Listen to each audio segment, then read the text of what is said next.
My name is Bill Cillis. I own Angel's Palace Pizza in Cumberland, Rhode Island. Push the button. Good. I own Angel's Palace Pizza in Cumberland, Rhode Island with my mother and sister. My mom's here to support me today. Hi, Mom. That's right. My parents started the pizza restaurant in 1978. They were immigrants from Greece. They worked a ridiculous amount of hours. I think at one point my mother went 17 years without a vacation. My sister and I were working outside of the restaurant business about 9 years ago in corporate America, and we both kind of came to the realization that, you know, though it might have paid well, it wasn't that much fun. We didn't get that intrinsic enjoyment out of the restaurant. So we, with the help of the SBA and about $1.5 million in financing, we worked with my mom and we took a 4-booth pizzeria and turned it into a full-service restaurant. And we went from 11 employees to 75. And you want to know when we did this? 2008. Signed up for $1.5 million in debt when my mother was close towards the end of her career, but we can't tell her that. And we took a risk because we were in an industry we loved. And out of those 75 employees right now, about 30 to 35 of them are tip wage employees. And one thing I want to say, by the way, is I'm a little nervous because I have over 200 people here from the restaurant industry, fellow owners, employees, servers, bartenders, you name it. So I kind of feel responsible for whatever might happen here since they're all here. So they're in the other rooms, and thanks, guys, for coming. With that said, my tipped employees, servers, bartenders, and bussers, are some of the highest paid employees in my family's business. And it's always a challenge to make sure that we're paying the cooks enough to balance out how much money the servers are making. And in my restaurant, and we're a casual dining concept, we're not this high-end place, we're not a McDonald's. My servers make between $15 to $25 an hour, depending on the shift and their experience level and other factors. And another misconception, what concerns me most is that this statute, the way it's proposed, fundamentally threatens that entire system. This is the one system, if you think about it, if you think about the employer-employee relationship, this is the system of the tipping, the 20% tipping was which it comes out to on average, between the employer and the employee. It's the one system, and not the one, but it's a major system where the interests of the employer and the employee are almost 100% aligned. You know, if you have a well-maintained restaurant, if you give good service and you have good food coming out of the kitchen and the servers give great service, they get tipped. A lot of times when they have their regulars, it's a lot more than 20%. And sometimes some people don't tip well. It happens. But on average, they're making $15 to $25 an hour at my restaurant. And I think it's important to state that. There's another important thing that I think isn't mentioned often. If a server worked for 20 hours at my restaurant at $2.89 an hour and no one left her a tip, what happens at the end of the week? We have to pay the difference. Servers and bartenders and tipped employees by federal and state law are already guaranteed minimum wage. And once in a while, we might have a server that's training, but we pay them minimum wage, but they're new on the floor and they don't make quite enough tips. We pay the difference. And you slowly see them bump up $11, $12, $15 an hour in tips on average. It happens. So I think there's a lot of misconceptions. I think there were some great questions asked by Representative Gusu. Jerusa, I'm sorry. I'm Greek, so you got to bear with me. The servers have been protected from the bump up from this to $2.89 an hour to $2.89 an hour now because of price increases in menus. It's just a fact of the matter. If they hadn't been protected, they'd be seeking positions in other parts of the restaurant. And there's many times where I ask servers, would you like to manage? No way. I make too much money serving. I'm not moving over to manage your restaurant. Thanks, but no thanks. I don't care what you pay me. I like the flexibility. I like the hours. And I understand that, and that's fine. And they're great employees, and we stay with it. Another thing is this $1.50 increase that's represented a year will cost my business, it will cost me in payroll about another $50,000 to $60,000 a year to pick up those hours. It's $50,000, $60,000 a year. I probably have to raise prices to pick up that one increase, but it doesn't stop there. It keeps going. Here's another 150. Here's another 150. Then it's tied into minimum wage. I mean, we'd have to. It ties into. It's a significant bump up, and I'm in a pizzeria. I'm a pizzeria that has takeout and delivery. I can't raise my prices on takeout and delivery to try to offset that price of the tip wage. I can't do it. I won't be able to compete with the Domino's. I won't be able to compete with the other. I should have stuck to my mom's pizzeria of just 4 tables. Won't be able to compete with them. I have 75 employees. There's a lot, and there's studies out there, particularly from the Employee Policies Institute. This current legislation for the state of Rhode Island will result in either 1,278 to 3,409 loss of full-service industry jobs. And a lot of the studies cited today, they mix in full-service restaurants by the opposition and quick-service restaurants. 2 different animals, 2 different sides. If you back out the statistics, if you back out that type of stuff, the effect that this has on a full-service industry is it's significant. It fundamentally changes the dynamic where the employee is almost a partner in your business, the server and the bartender. The better your sales are, the better their sales are, we both make money. The kitchen doesn't get anything extra when we're really busy. You know, once in a while we'll give them a couple extra bonuses here and there to help because of their hard work, but they're stuck on the hourly wage. Our servers are almost like entrepreneurs with us, without having to pay for the overhead, without having to build the building or deal with any of the problems. They come in, they do their job, they make their money, and they go. I think it's a great system. The hospitality industry and the full-service restaurant industry, it's one of the crown jewels of the state of Rhode Island. I mean, we're nationally recognized for our great restaurants. It's a huge factor in bringing in tourism to this state. I think it's a competitive advantage we have right now. I think in this proposed legislation and increasing the cost of doing business will have an effect on jobs. And right now, we're always ranking in the 5th worst in the country on unemployment. I don't know why we would tinker with something that's working. I'd also like to point out that all the tips that are declared, and in Rhode Island for tip employees, it's about $13 an hour, that employers pay employment taxes on all of that. I know the committee members know this, but I think it's important for the public to understand that. We already pay employment taxes on this. I don't see how increasing the tip wage will do anything to really help the situation of Rhode Island and the service industry when it's going to disproportionately affect them. I already know that if this legislation were to go through, I would have to significantly change how I operate and do business. And one of those things, as a business guy, and I hate doing it, I always like to try to circle the wagons as much as possible, is you're going to cut back on the level you help. Instead of bussers, maybe you get rid of the bussers. Instead of one extra server on, get rid of them. And one thing I'd like to point out, what's fascinating, and my servers tell me this all the time, they get concerned because if you overstaff sometimes, like, oh, and we work with that, we're cognizant of that. You don't want to overstaff and not have them make money. I'm always asking, how much did you make? Did you guys do it right? Did we do it right? Okay, good. But a lot of times there's this theory, well, if there's less servers on, we'll make more money. And every time we do that, they make less because the service isn't as good. And they can't spend the time upselling their table. There's an art to this. And this statute fundamentally wipes that out. And I think it's bad for Rhode Island. I think it's bad for my employees. And I think it's bad for the restaurant industry. That's all I have to say right now. Thank you. Vice Chairman Palangio first, and then Representative Jerusa. Thank you, Bill. Thank you for coming up here and testifying. For having me. And we welcome your mother here as well. Thank her for having me, too. So minimum wage, as you probably know, is $9 an hour, and tip minimum wage is $2.89. In your opinion, is $2.89 too much? I mean, should it be $1.89 or should it be?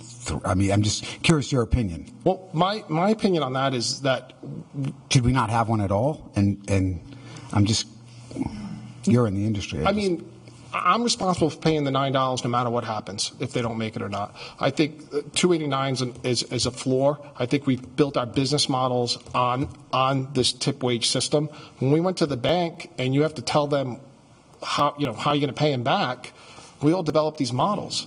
So I don't think it should be zero. I think currently where we're at right now, coming out of the Great Recession and looking what other states have done, i.e. Massachusetts, which was below us throughout the entire Great Recession at $2.63 an hour, and we were at $2.89 an hour, we didn't see an increase in business because we were at $2.89 an hour.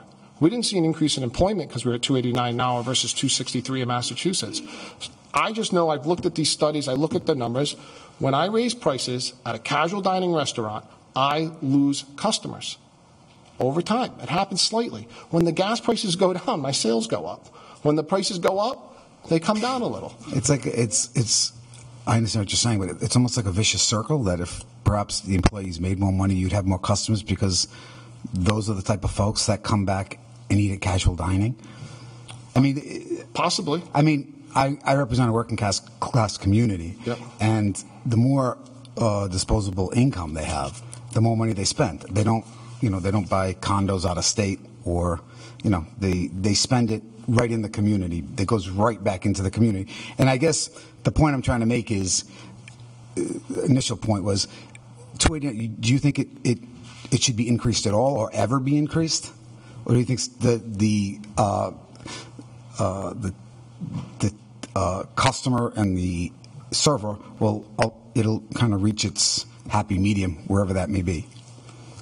I think a couple of things. I think when you look at our neighbors, you look at much stronger economies. And I didn't want to come up here and say Rhode Island's economy is terrible. Like I kind of want us to be positive about where we're going as an industry, because I mean, the better people feel about the state, the more chances we are going to be more competitive. I can't say it should never go up ever. I don't think that's an honest answer. I just don't think the time to go up is right now, and I don't think the bill in front of us should be considered at all. I mean, I think it's very aggressive.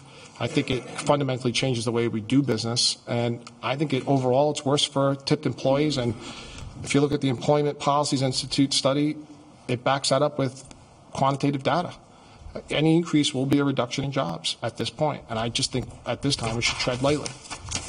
It's my personal opinion. Thank you. Appreciate it. Representative Jerusa, please. Thank you, Mr. Chairman. I actually have three very short questions. And seeing how many people have signed up to testify on both sides of this argument, I'm anticipating that we're going to hear, just how bad these jobs are and all that stuff. So with that said, what's your turnover rate? I mean, do your employees leave all the time? Or? Some leave to go to college, then they come back in the summer.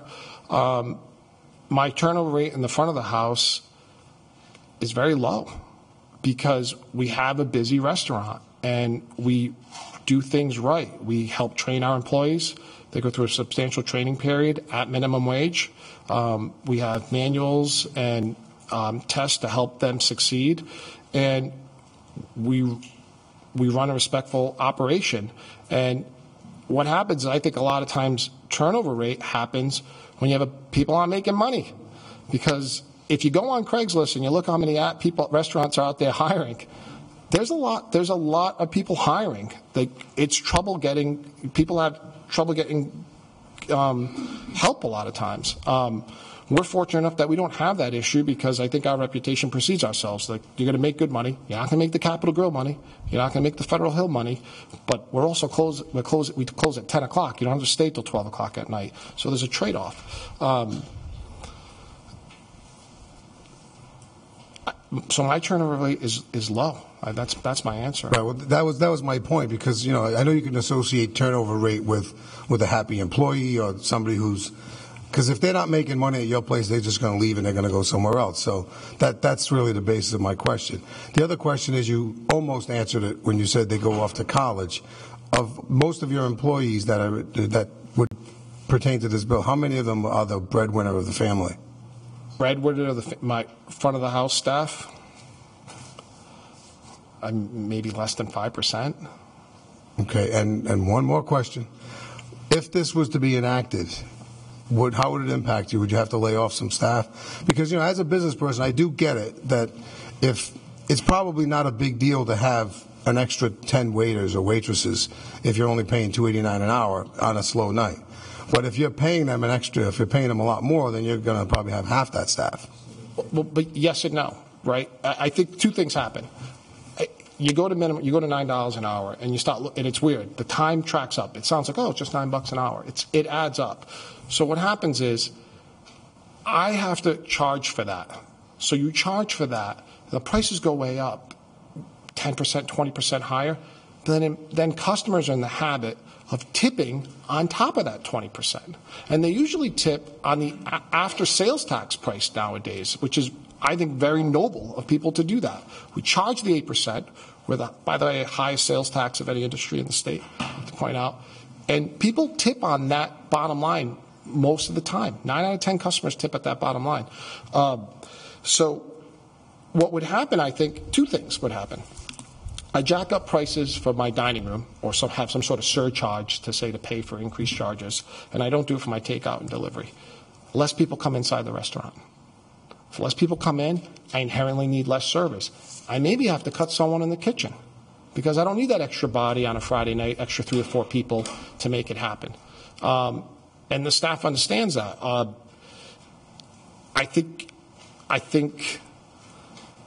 I just know where I'm at, and I know the price sensitivity, and I know when we talk about setting up specials that we're capped at a certain amount or they won't sell on the weekends, and those are the nights that people are looking to spend money.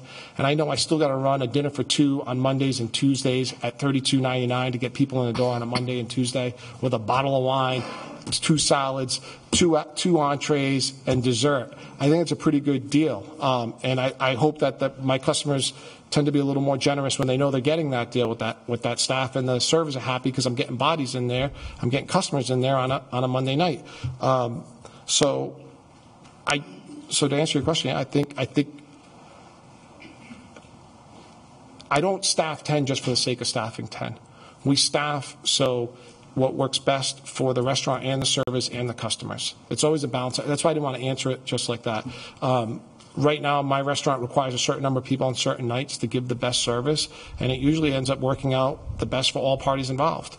And if the place got slower because I raised pricing significantly, which is what this bill would force me to do, even if it's over 4 years, because everything else is going to keep going up too, I think I'll have less sales at the demographic I'm at. And we're a family business. We're a success story. We realize the American dream.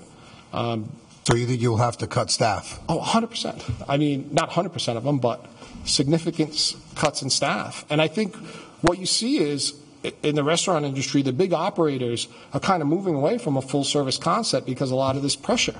So you're getting all these cool concepts. They're great, Chipotle's, but it's a quick service concept. How many employees work there? How many have the chance to make $25 an hour working there? They don't have that chance. Then they're back in the minimum wage, hourly wage pay.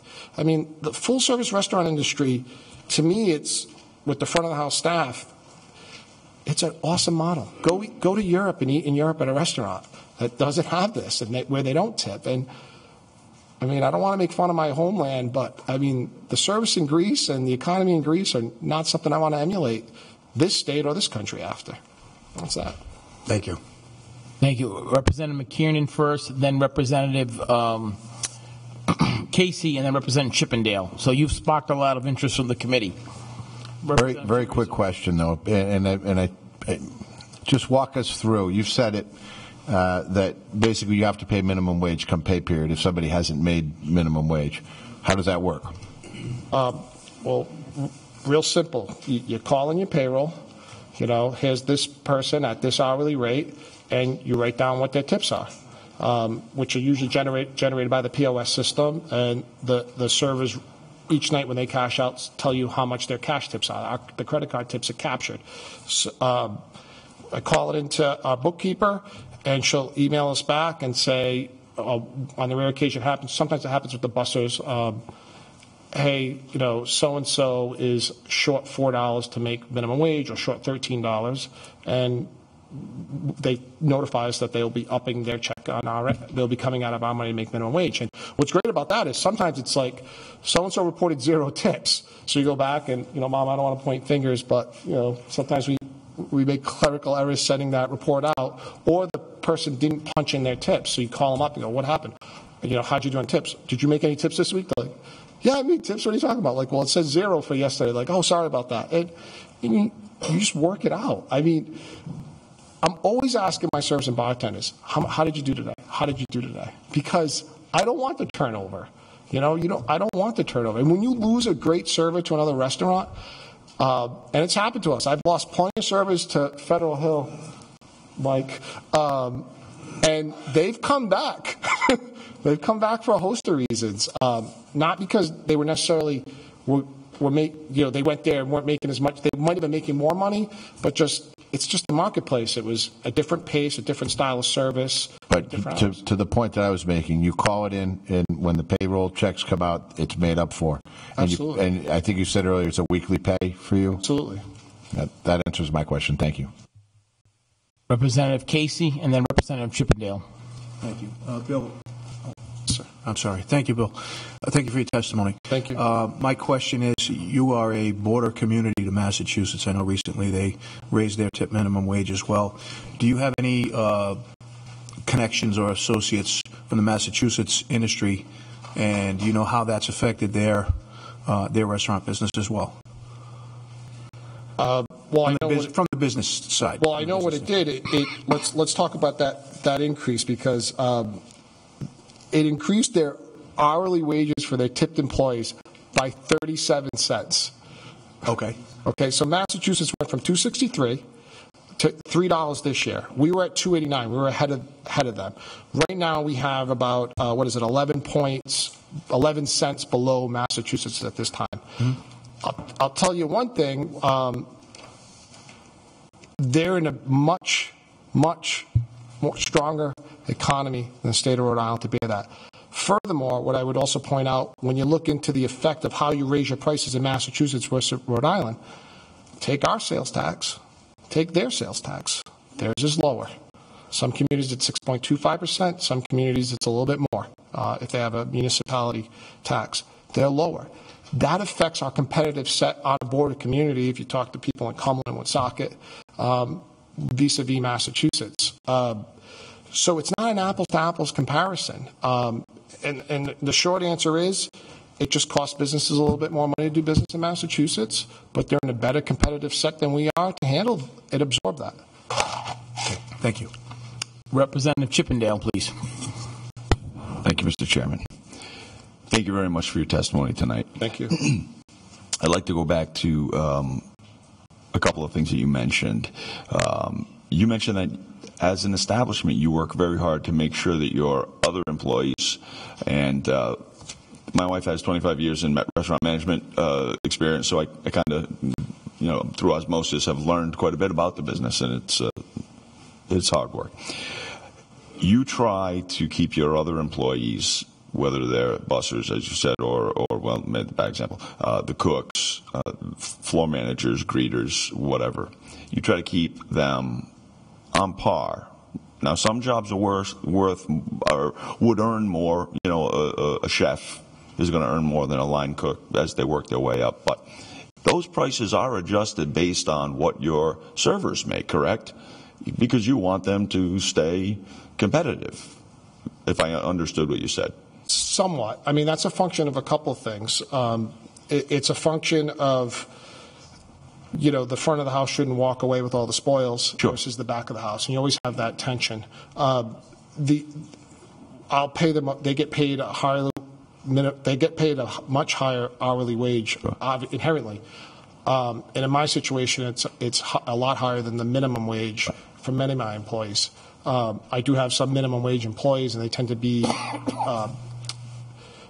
new employees, counter staff, hostesses, hosts that are of high school age in most instances. I pay, I think, a competitive rate to get my cooks to come work for me. Some make $15 an hour, some make $16, some make $11. It's spread out. It's based on experience. And it's really that simple. So, and it's based on the overall marketplace. So with this proposal, you're essentially increasing the, let's just say servers for now to keep it simple for the sake of discussion. You're increasing servers' minimum wage by over 3 times, over 300%, bringing them up to $9 that would be. So add their tips to that, because as we've heard in testimony before, there evidently is no impact on the tipping, which I'm a little leery about, but I'll take that at face value. So your servers will be making precipitously more, and therefore you will now have to compensate your entire staff even more, and that will add to your total payroll, because it's not just going to affect tipped employees. You're going to have to compensate your other employees. 100%. Absolutely. And I get, and you know what? Like, I really want to compensate them more. Sure. I do. But the numbers are the numbers. Absolutely. And the numbers don't lie. Like, they can't be an inconvenient truth for me. Right. Because I got to pay my mortgage every month. I got to submit my sales tax. My family's got to submit our sales tax every month. And we got to pay our property taxes, our insurances, and everything else we need to run that business. And as much as, like, if we had to cut back because we've slowed down or the economy's off, like, as much as it hurts, and we have some heated arguments about having to let people go as a family, you have to do it. Because I'm not going to get a Wall Street bailout as a small business owner in the state of Rhode Island to pay my mortgage, because it's just the numbers are the numbers. I mean, certain jobs just pay a certain amount of money. And Agreed. And just one final comment is I've had the great privilege and experience through my employment of traveling to almost every state in the country, eating there as well, and I can state without any hesitation that the closest place to Rhode Island would be New Orleans in particular, but Rhode Island is very unique, so I don't know if any of the national studies would be an apples to apples or even an apples to navel oranges. I mean, we are a unique animal in our restaurant industry, and as you pointed out, it is a huge part of our economy. So with that, I thank you for your testimony and look forward to hearing the rest. Thank you. Are there any more questions for witnesses? I have just one, and a thank you for the lengthy testimony and then answering our questions. But what happens to the worker when they're not, the tip worker, the server, when they're not serving a table, when they're doing a early setup or a cleanup? How do they get compensated? Or is that part of the tip process? Do they get, the point I'm asking is, do they get the standard minimum wage, or do they get the sub-minimum wage? Well, the way the law works is that as long as it's incidental to what they're doing. And there is some downtime when they're not serving a table and they're setting up their tables or sweeping the floor around their tables, or, doing roll-ups, or, polishing glasses that they're going to serve to their customers, that are all incidental to doing the service. It tends to be in my restaurant a very small percentage of what they do most of the time. So I guess, so they get paid the tip wage. That's the answer to the question. And that's that. Thank you very much. Thank you very much, Bill. And one last question, sure, from Representative Palangi, then we have to move on. I have 156 witnesses. I'll be very quick. So if an employee works 20 hours, 40 hours, what have you, you have to pay them the equivalent of $9 an hour, regardless of whether they got tips or not. I mean, it's be pretty much impossible for an employee to work 40 hours or 20 hours or what have you and get absolutely no tips whatsoever. It's conceivable, but not. Well, let me give you an instance where I guess the point I'm trying to make is it just the honor system? So someone could just, what was that, $39.95 for your bottle of wine and salad and that deal? Yeah. So it's possible for a waiter or waitress to say, a server, I should say, excuse me, to say they didn't give me a tip, and then at the end of the week say, I only made $3.50 per hour for the hours I worked, and you have to pick up the difference. So it's kind of like an honor system? Well, Yes and no, because like I said before, numbers don't lie. Because what happens is they have credit card sales, and most tips are left on the credit cards. You get a report that says credit card sales, credit card tips, cash sales, cash tips. And miraculously, you didn't receive any tips for the cash. I mean, it doesn't. I've never seen that happen. Well, suppose they cut it in half, or I'm just. Is it just an honor system in the industry that a server would say, I got 20% tip from that customer, 10% from that. Is that how it works? I mean, pretty much. And the IRS actually creates programs where so you don't have some of that ambiguity. They are wonderful, the IRS, aren't they? Well, they are, but they basically they'll basically do a tax treaty, if that's the correct word. And one of my lobbyists, someone can correct me if they want, one of the experts, where they look at your average tips by employee, by position, with the tip wage, and they'll say, look, so you don't have to get into this back and forth with all the employees. We'll say that it's a certain amount of tips per hour. You'll pay the taxes on that no matter what happens. And if they don't make enough money, you still got to pay the difference to them. But it's just it's actually a protection for me, because what happens when the employees do not report their tips and I get audited by the IRS and it's off, I'm on the hook. We're on the hook for that. So I see your point, but at the end of the day, it is an honor system, and luckily I got, How often do you have to kick in to achieve that, on average? The only time it happens for me really is with bussers, or if someone didn't report tips on a certain shift. They punched out wrong, they didn't say it, and that's really the only time it ever happens to me. It usually happens with bussers. A lot of times that tells you something. Then I ask the servers, is the bussers doing a good job? What's going on? Oh yeah, they're doing good, and you're just trying to figure out what happens. It just. So last year, would you say it cost you $1,000, $2,000? You have, what did you say, 75 employees or 60 employees? Yeah, but I'm telling you, it's happened to at 75, only 30 tipped employees, 35 tipped employees. I think if it happens once or twice a month, I think that's about the high in my particular example. And it usually tends to be a busser or a newer server that had very limited shifts and started off with a small section, 2 or 3 tables, and in that instance we pay the difference right away. Thank you. But they're so eager to get off the training rate into the tip wage. I mean, they want to get out of training and get tables. It's a conflict, because you're like, I don't want to get you off training just yet because I want to make sure you're ready to give good service to my customers. And then they're like, well, I'm ready. Let me take my 5 tables and let's do this. And I like the eagerness, but we want to make sure everyone's ready, because they make good money doing this. Thank you. Thank you. Thank you very much, Mr. Cillis.